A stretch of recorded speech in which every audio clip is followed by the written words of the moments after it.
तवज्जो आहे साईं असुल मां ॻाल्हि ॾे अचां पियो अल्लाह जी आदत का देर कोन्हे कुन फयकून जी ॻाल्हि आहे अल्लाह अमल कंदो ॿीहर तौर थींदी जॾहिं गुनाह ऐं सवाब पलड़नि में हूंदा साईं जन ॿुधाइनि पिया त साईं सल्लल्लाहु अलैहि वसल्लम जन उन वक़्तु पंहिंजे जीअं असां सिंधीअ में चऊं त वरम का शइ ईअं कढी करे उन गुनाहगार बाने जे जेके थोड़ा अमल नेकीअ जा उन में साईं जन उहा शइ रखंदा पर्ची हूंदी उन जा अमाल वज़नी थी वेंदा गुनाह मथे खॼी वेंदा हिकिड़ी ॻाल्हि इहा बि ज़हन में हुजे त हर मुसलमान सां गुनाह बि हूंदा सवाब बि हूंदा जन्नत वञण जो शर्त इहो आहे त गुनाहनि खां सवाब वधीक हुजनि गुनाह सभिनी सां हूंदा त पोइ साईं जन जो उहा पर्ची रखी रसूलुल्लाह सल्लल्लाहु अलैहि वसल्लम त उनजा जेका अमाल साले थोरा हा वज़नी थी विया गुनाह मथे टंगिजी विया हिन जे जन्नती हुजण जो ऐलान थी वियो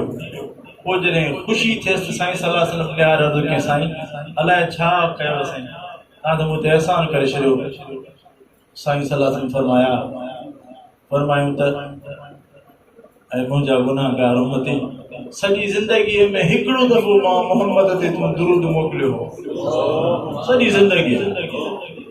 उहो तुंहिंजो मां वटि अमानत तोहफ़ो कयल हो अॼु ॾिठुमि जॾहिं तूं जहन्नम ॾे गेलो थो वञे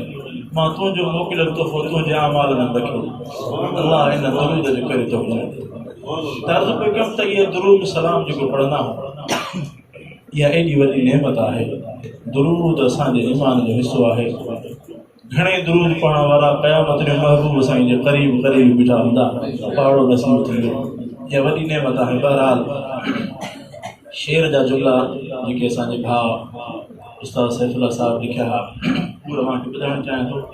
ऐं इहा ॻाल्हि इन जे करे कयमि त दुरूद पाक जी त शेर जो उनवान बि इन तरफ़ आहे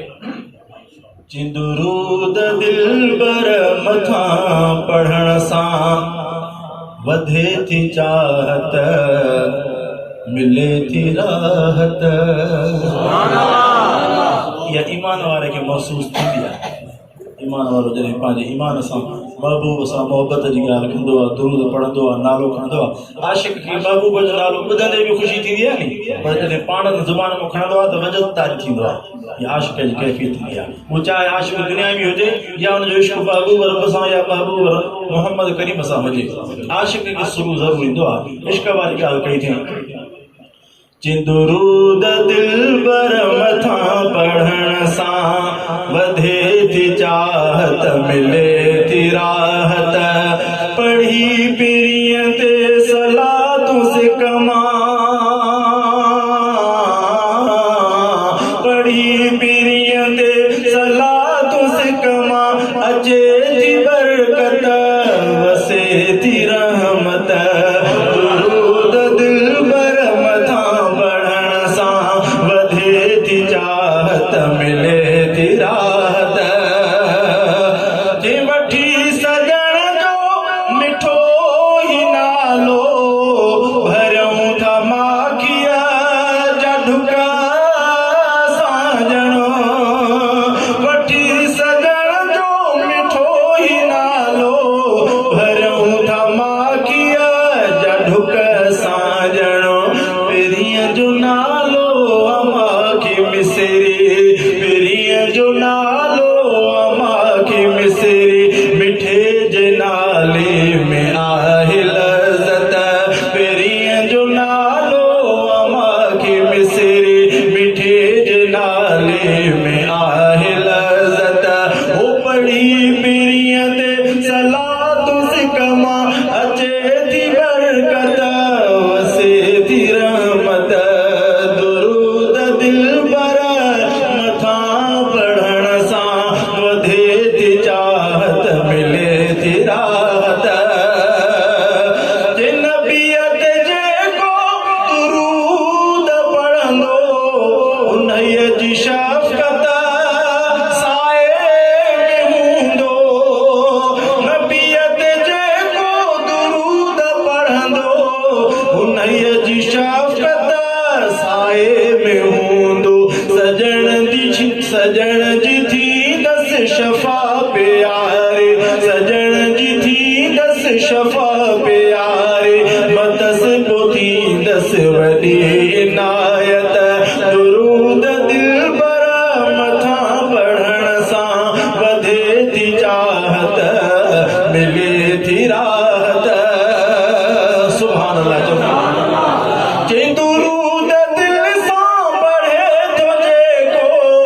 सो पंहिंजी उपवा सवारे थो पियो दुरूद दिल सां पढ़े थो जेको सो पंहिंजी उपवा सवारे थो पियो रूहनि खे मिलंदी पोइ आहे राहत रूहनि खे मिलंदी पोइ आहे राहत दुरूद जी इहा फज़ीलत दुरूद दिलबर मथां पढ़ण सां वधे थी चाहत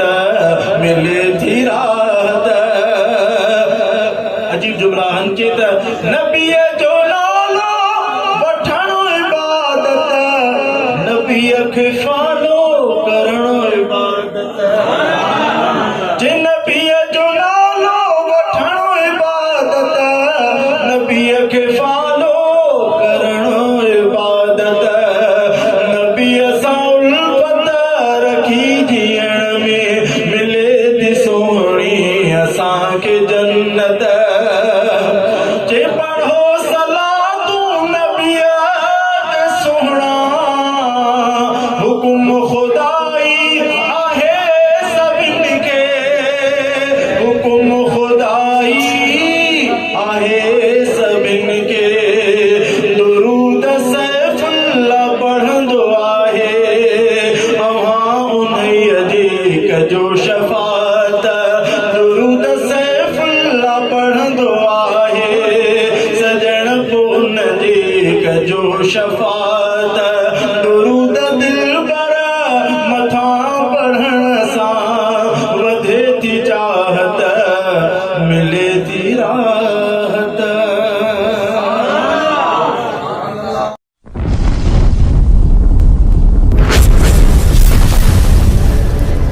Subscribe my YouTube channel